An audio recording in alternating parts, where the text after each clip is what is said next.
Feels like every day we talk about Caitlin Clark, Stephen A. Smith. Well, guess what? Buckle up. We're doing it again. Skippy. That's right. Caitlin Clark under attack. Some lady named Kennedy Carter, a nondescript woman who's been kicked off of a couple of other teams in and around the WNBA. But, of course, on her Twitter feed, she leads with God, which means she's going to be some type jackass. But anyway, Kennedy Carter decided it was okay to go ahead and knock the living hell out of Caitlin Clark with the ball out of bounds, and the bench erupted. The Chicago Sky have turned into the armpit of the WNBA. I are trash as human beings, trash as a team, and just generally trash. See what I did there? I've never used the word trash before, but that seems to be a common word now. Oh, man, he's trash. So I just figured I'd try it out. I don't really like it. I don't like calling other human beings trash. But, hey, look, it seems to be the way we're working now, so I'll go along with it. Anyway, this lady, I guess you call her a lady, Kennedy Clark or Kennedy whatever. Yeah, Kennedy Carter, decided I'm just going to literally take a cheap shot at Caitlin Clark when she had her back turned, waiting the inbound pass. Now, I've never seen that before. Of course, the African-American community and the white community have, well, conflicting sides. Some are saying it is just indoctrination into a league. Others are saying it's assault. I fall somewhere in between. Look, I get the indoctrination into the league, but it's pure jealousy. And the fact that WNBA players and coaches and media made it into a white-black thing only makes it seem like a white-black thing. You know, don't tell me that Magic and Bird and Isaiah and all these guys had to endure the same thing. They didn't. The people in the league at that time were stupid, but they weren't that stupid. They weren't just going to knock you on your ass as you waited an inbounds pass. I mean, I guess maybe it happened once, and then the bench erupted, and you could see when the Sky bench erupted, it was a target for Caitlin Clark. Now, why would that be? Why would Angel Reese, who has only made her name at the expense of Caitlin Clark, be celebrating that? Why would this little girl named Kennedy Carter call her a bitch? Why would she double down after being too cowardly to speak at a press conference? Why would she double down on Twitter? I don't know. You can say professional jealousy. You could say, racism, sexism maybe. I'm guessing Ms. Carter, she's a lesbian. And listen, here's the deal. The league has been ran internally by the players, by angry lesbians for 27 years, both white and black. And nobody cared about the league because, frankly, why would you? The basketball isn't great. The players are angry. The players are unattractive. You can say whatever you want, but back in the day, Magic with his smile, Isaiah with his little kid looks, the rest, Michael with his bald, gleaming head. I mean, dudes were good looking. These unattractive, angry lesbians have made the WNBA hard to watch. And, in fact, nobody did. They've lost money every year. Caitlin Clark comes in, and everybody's mad. White girl coming into our league. What? Wait a second. Not a lesbian has a boyfriend, heterosexual? What? We can't have this. So the jealousy starts. As the lovely Lee Ross Dakich, my very famous and popular wife and legendary softball coach and player, said, that's women. Women will tear each other down like it's their job. They always have and they always will, and it disgusts her. And she's right. We have coffee before the show where she gives me her ideas, and her ideas are always brilliant, but she said it best. Just look at it. Yes, it certainly can be about race. Yes, it's about jealousy. But the biggest thing, it's jealousy to the fame, popularity, and bright lights that Caitlin Clark has surrounding her, and women can't handle it. They just can't handle it. Now, I'm sure somebody sees this. They're going to get mad. Say, women can handle it. I'm just telling you what my wife said, who's been involved in this for 30 years, even though she's only 28. It's weird that way. Anyway, the deal is simple. White heterosexual woman comes into an angry, mostly minority lesbian league. They don't like it. They're going to take cheap shots. Don't, even if you are on the side of beating her up, don't give me that crap about this is what Isaiah Magic Bird et al. Had to go through. Just stop. They didn't have to go through. A girl makes a free throw, runs over and gets in Caitlin Clark's face, but forgets she has a second free throw. Clark derangement syndrome is what that showed me. Literally, girl had 2 shots. Shot the first one. Was so excited that she was going to get in the face of Caitlin Clark, who was standing over here. She ran and started in a defensive stance. Clark just kind of laughed and went, hey, you got another free throw, moron. And you're going to see why I say these women are the dumbest in sports, the most immature in sports. So let me set this video up. The lady, Kennedy Carter, who is so tough when somebody's back is to her that she's going to knock her over, wouldn't answer questions about Caitlin Clark. Young mini micro thug sat up there, I'm asking questions, all right? And while she's doing that, the big girl next to her is doing her hair. Yes, we're doing our hair at press conferences in the WNBA. I've told you they're the dumbest. They're also the most immature. Let's show it.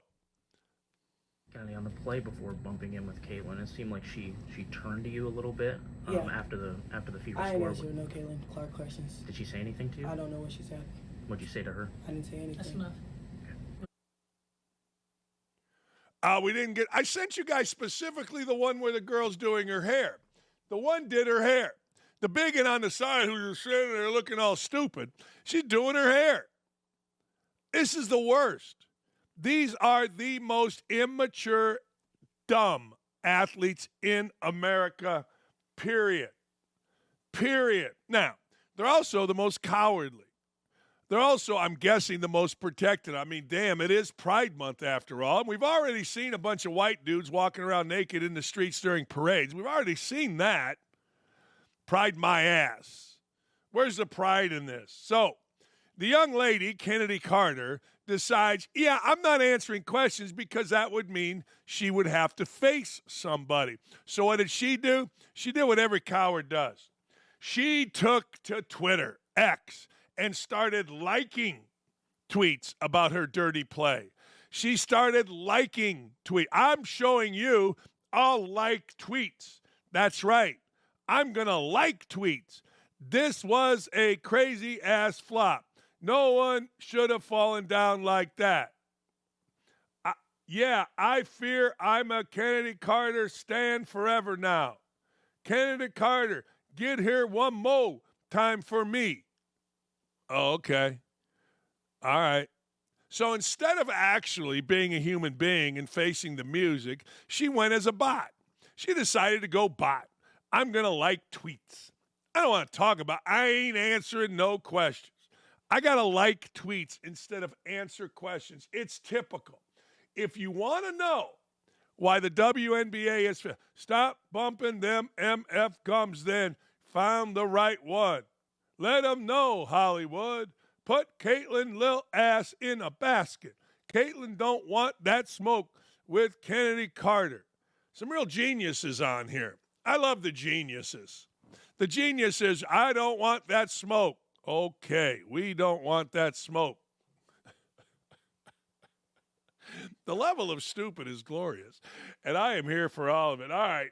Now, Coach sides with the Indiana Fever. She's not having it. She's done with it. She's had enough of it. Here's Coach. I'm trying not to get fined. Game, lady. We're just going to keep sending these possessions to the league and these plays, and hopefully they'll start, taking a better look at some of the things that we see happening or we think is happening. Just more happy that Caitlin handled it the way she did. She, it's tough, to keep getting hammered the way she does and to not get rewarded with free throws or, just a foul call. Like she's continuing to fight through that. And that's what, appreciate that from her. Really, really proud of her for doing that. Yeah, and think about it. I got guys saying, well, this is just like Isaiah and Bird went through. Well, they got fouls called. When Michael Jordan went to the rim and he got knocked on his ass by Lambeer, 9 out of 10 times there was a foul. The Fever, to their credit, have been doing this for weeks. Lynn Dunn is a friend of mine. Lynn Dunn comes on my show in Indianapolis every week. And Lynn Dunn said this past Friday on our show that she was tired of it. They had been sending these clips to the league about Caitlin Clark getting pounded, and it's got to stop. Here's a tweet from Coach Dunn. By the way, Lynn Dunn won a championship as a coach of the Indiana Fever. Her name hangs in the rafters. There's a difference between tough defense and unnecessary targeting actions. It needs to stop. The league needs to clean up the crap. That's not who this league is. No, this league has been a bunch of angry lesbians for years and years and years. And now a little white girl is kicking ass in terms of attention. She only had 3 last night. Seems like she's getting a little tired, and she should be. But that's not who the league should be. The league should embrace Caitlin Clark. Now, hard foul to the rim, 100%. No question. But a cheap shot when her back is turned and the ball isn't in play and an entire bench springs up, and that clown who is quickly becoming the clown of the WNBA, Angel Reese, is saying something about F that B and all this other stuff, hugging this girl, Kennedy Carter. No, it's simple. They're targeting. Look, even the referee didn't call a foul. The league had to look at it and make it a flagrant one. Why was that? There was an African-American referee sitting right there, standing right there. I don't know. I don't know the answer to that, but it sure makes you wonder, given all the attention Caitlin Clark's whiteness has had in this. I don't know. And look, I don't know how you feel on this whole deal. I don't know if you're getting tired of it, but congratulations, Kennedy Carter. Swear to God, no one knew your name. Not a soul knew your name except those in cities where you were getting your ass kicked off the team for being a dumbass. But now we do. And now we're talking about the WNBA on the greatest morning show in the world. I talked about it this morning. I did. I talked about it this morning on Fox and Friends. I'm just saying, Kennedy Carter on the suit, I ain't answering. Kudos to all the women that have made the WNBA interesting, and I'm looking forward to post-game drama. That's right. And that's that on that, because besides three-point shooting, what does she bring to the table? Oh, I don't know. 6 rebounds, 8 assists, controls a team, and is a leader. I get it. Mini micro thug. Kennedy Carter is trying hard. She'll probably get a commercial. She'll probably get on Inside the NBA on TNT like Draymond Green. People will come out to watch. What's the little mini micro thug going to do next? Who's she going to cheap shot next? But guess what? We are talking about him. All right. Stephen A. Smith reacted to Trump's guilty verdict, says it all points to a civil war. I agree. But not a civil war white against black, a civil war against right and wrong. They're tired of seeing the rich get richer in our government and all of us going to the store. And I saw yesterday somebody had to buy a fruit cup for $17. We're tired of Jimmy Carter Part 2, but the fake Jimmy Carter Part 2. He had this to say: it all points to civil war in this country. We're all pawns. We're all subject to the mercy of politicians who find a way to manipulate the system and ultimately manipulate us. Boy, is that right. I mean, honest to God, sales of stock right before companies go belly up. Guys making $175,000 a year, yet their stock portfolio is in 8 figures. Explain that one to me. Explain how it's possible for a career $275,000 a year politician to have homes in Rehoboth Beach and other places, mansions. I don't know about you, but it ain't possible. Anyway, a civil war is coming between the haves and the have-nots. There's a concern I had before January 6th when the U.S. Capitol was stormed, by a bunch of Trump supporters. Well, Stephen A. being a little dramatic here. Cops were letting people in. This man, wait a second. I've had it ever since. I have it now because Trump is not going to go away quietly. No, he's not. It ain't about Trump being in jail. It ain't about him being a convicted felon. I don't want him to be president of the United States, period, because I think he's divisive, and I think he will serve to divide America. Well, let's be honest. He's the wrong guy to be talking about that. I mean, Stephen A. Smith is popular because he is divisive. People have opinions.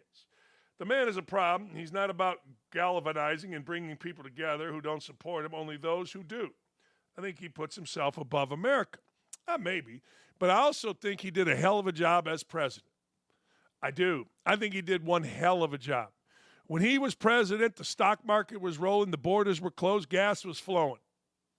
And all of a sudden, we got nothing. Now, I get it. People want to say things like divisive, but name me somebody that isn't. Name me somebody in politics that you would like to be president that doesn't divide. We had Vivek Ramaswamy on, and I really liked what he had to say. Now, he had no chance in this election. Doesn't mean he won't in other elections. But I look at Biden, who says he is a uniter, and I look at what he's done. He hasn't united anything. And damn near every one of his social media posts goes to Trump or goes to division or goes to how white people or African American or whatever. He's the guy you knew in your neighborhood that when he saw a black guy started talking differently. That's who Joe Biden is. And yet, people accept. And yet, there's no outcry. So who exactly do you want as the leader of the free world that isn't divisive, that is going to galvanize? And why does a president have to galvanize? You know what I think presidents should do? And this is why I thought it was fascinating when Donald Trump was the president. Handle the business of America. Handle the damn business of America.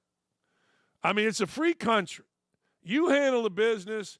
People got to figure out their problems. They got to figure out their divisions. They got to figure out how to be galvanized on their own. That's the way I look at it. Handle the business of America. Get the economy right. Get the border cleaned up. Importing, export. Get our supply chain back.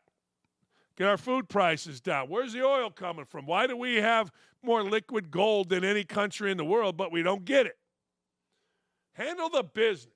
Leave the galvanizing to the people. I don't know what to tell you. You walk into the store. I walk in. We got a Kroger right here, and I walk in. There's black, white, and everybody gets along. Ain't no problem. But if you listen to our politicians, everything's a problem. It's not right. If you're expecting somebody to galvanize and bring everybody together in the political realm, you got a long wait. In fact, you've been waiting all your life. Hasn't happened in my lifetime. Maybe Reagan. Division III football coaches accused Colorado of tampering. Buffalo staffers said the player was catfished. Listen to this. This is an interesting story. Remember catfishing? Manti Te'o? Happened to one of my wife's players, too. Philip Vigil,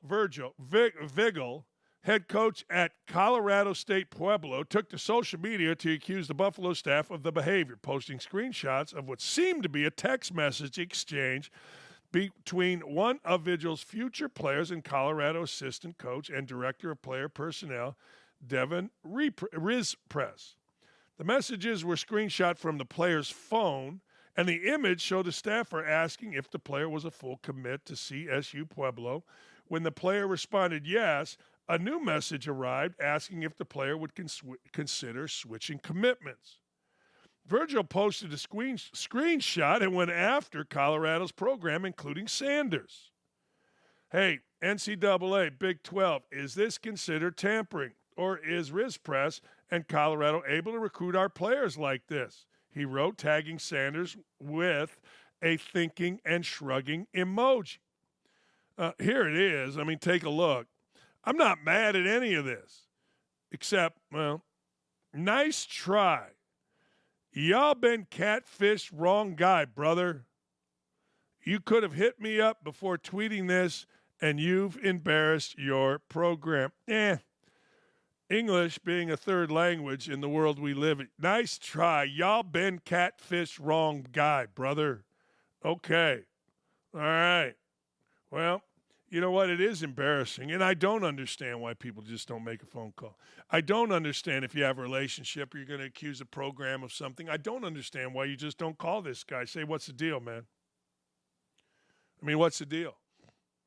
We don't do that. We go right to Twitter to try to embarrass. You call up, you ask, you move it along. Colorado State University Pueblo values Coach Virgil's dedication to the university, his advocacy for student athletes, and the football program. That's what CSU Pueblo said in a statement. Both CSU Pueblo, Coach Virgil, eagerly anticipate the NCAA looking forward to this situation. See, that's what you do. even though you're in the wrong, you just keep doubling down.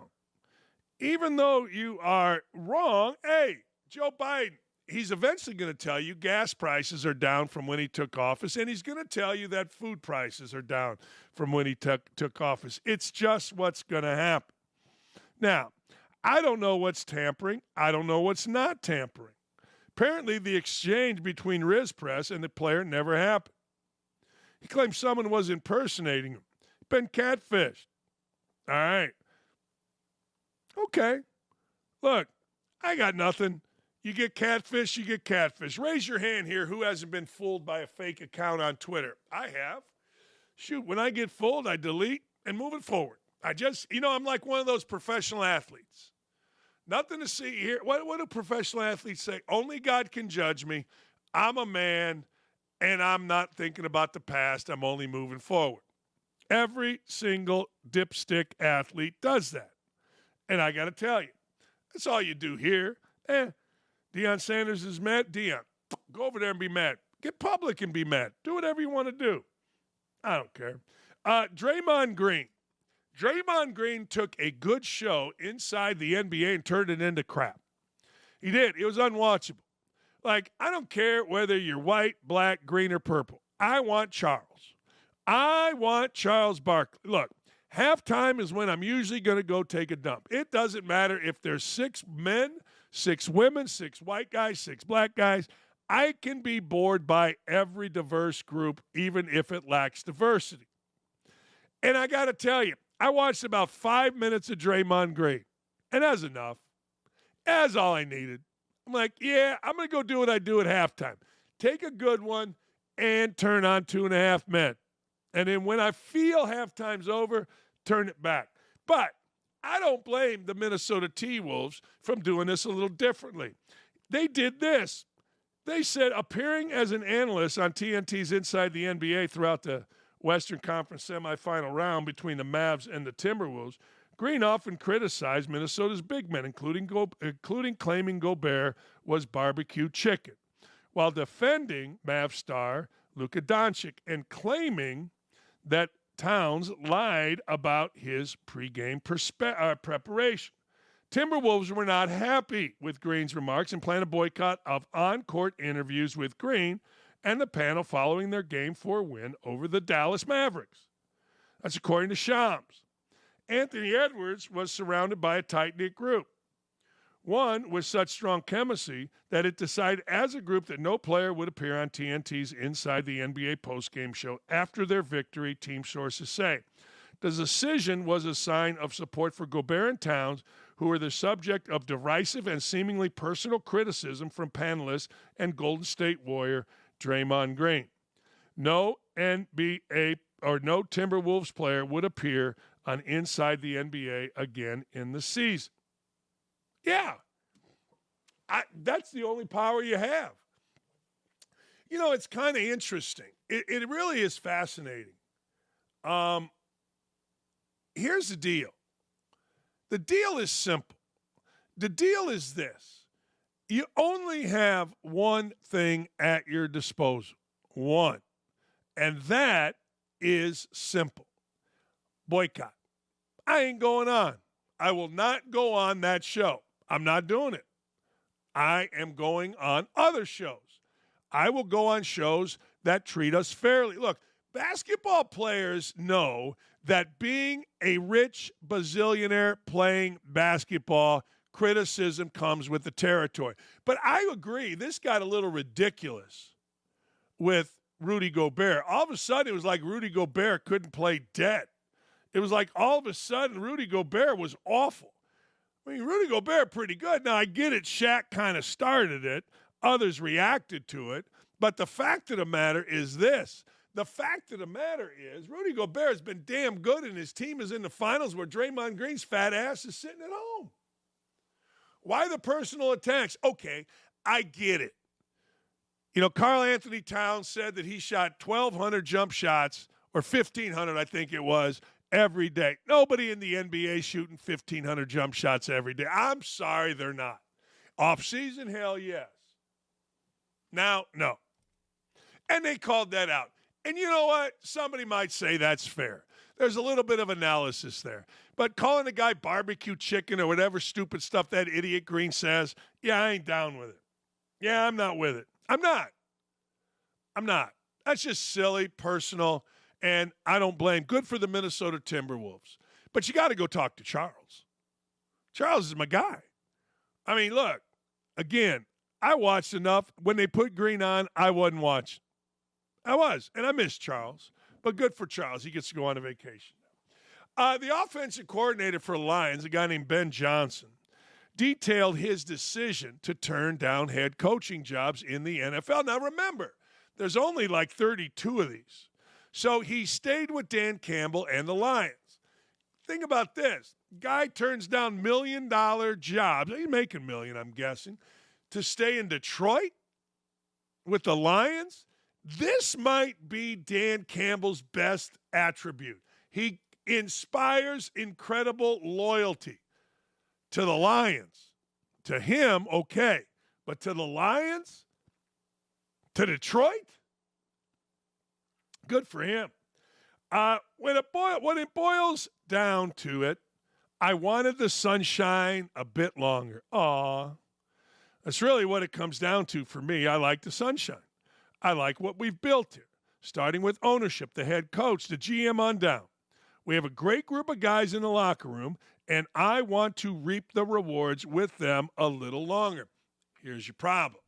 The Woods is full, myself included, of assistant coaches that turned down head coaching jobs, and you move to the back of the line. I did it with West Virginia.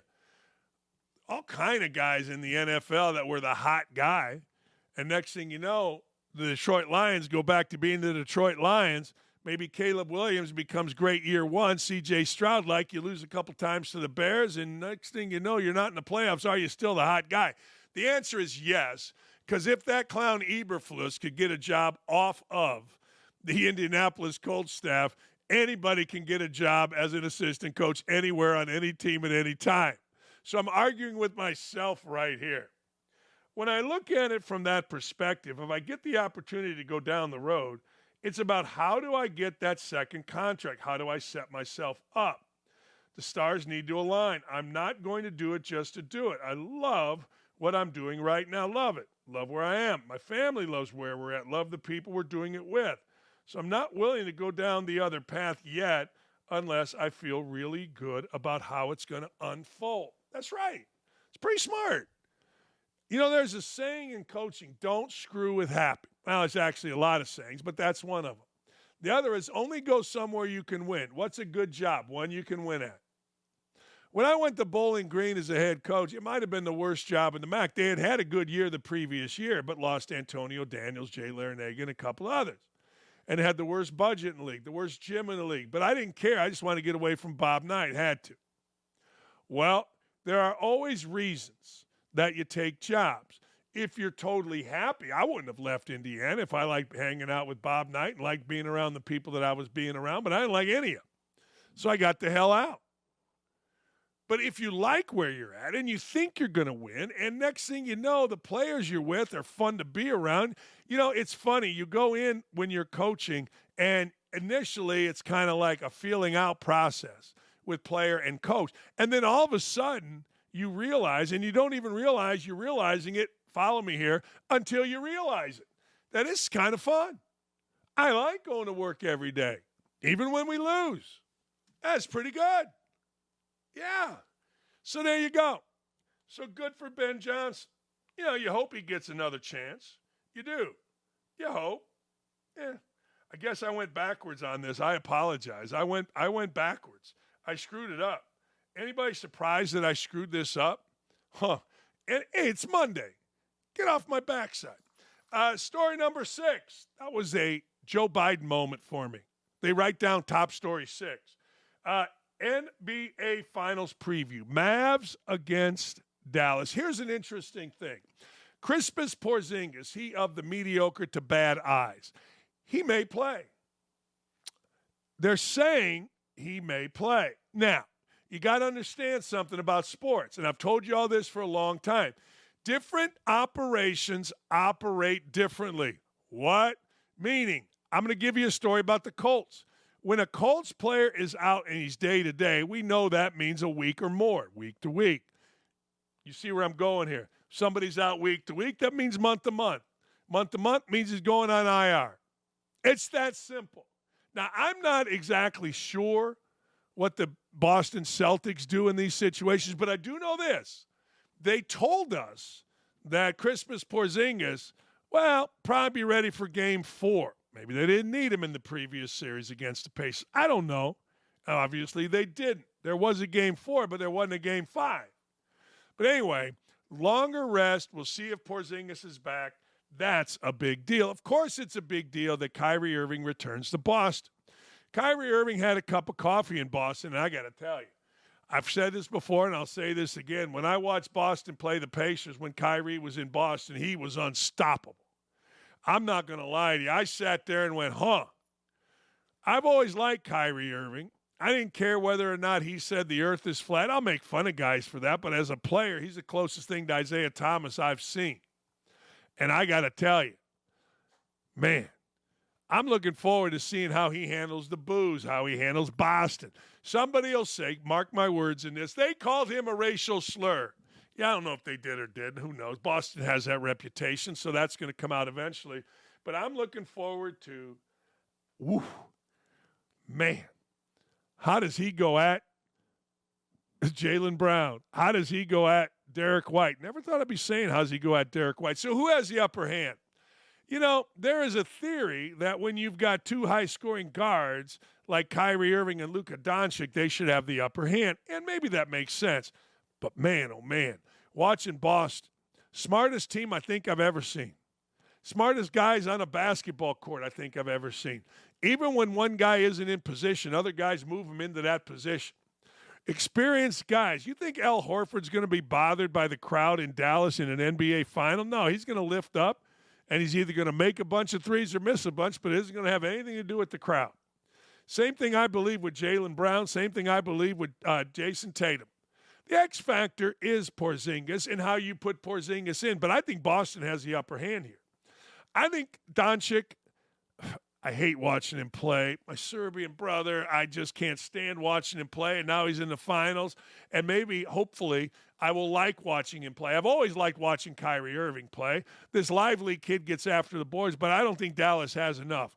I think it is time for Boston to win a world's championship. Nick, you being the East Coast guy, Knicks fan, would it make you bat blank crazy if Boston won?